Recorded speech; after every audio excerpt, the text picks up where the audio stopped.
Hello दोस्तों।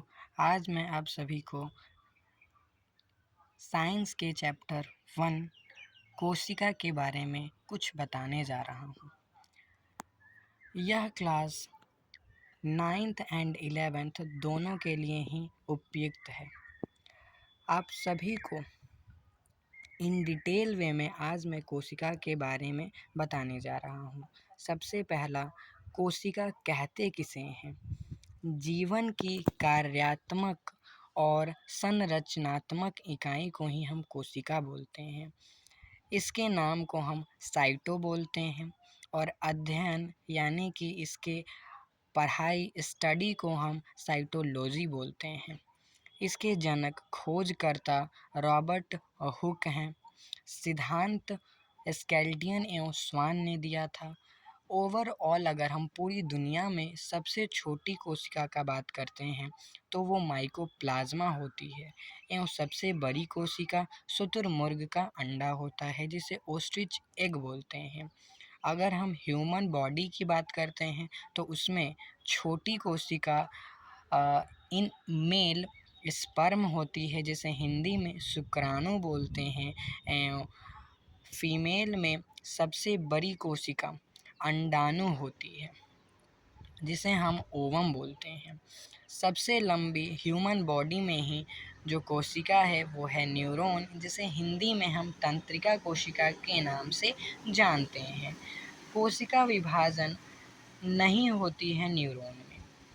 Neuron एक ऐसा कोशिका है जिसमें कोशिका विभाजन नहीं होती है। इसके भी दो पार्ट्स होते हैं, एक न्यूरॉन ग्लियल सेल होते हैं, एक नॉर्मल न्यूरॉन होता है। हमारे मस्तिष्क में, ब्रेन में न्यूरॉन सेल होता है।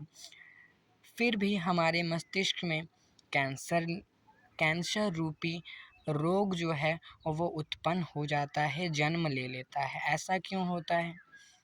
क्योंकि कैंसर जो है वो सेल कोशिका विभाजन के कारण है। इसलिए न्यूरॉन ग्लियल सेल की मात्रा 10% होने के कारण उसमें सेल डिवीज़न होता है और कैंसर हो जाता है। सबसे ज़्यादा कोशिका विभाजन हमारा यकृत यानी कि लीवर में होता है।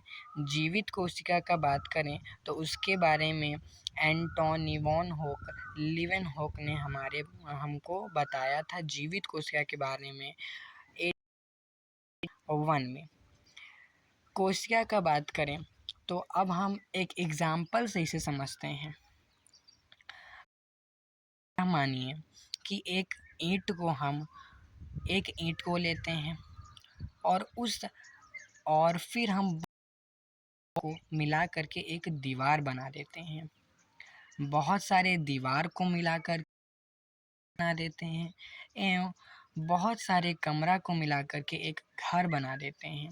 अब उसी प्रकार आप कोशिका है, जब बहुत सारे कोशिका लेते हैं तब ऊतक बन जाता है जिसे इंग्लिश में हम टिश्यू बोलते हैं।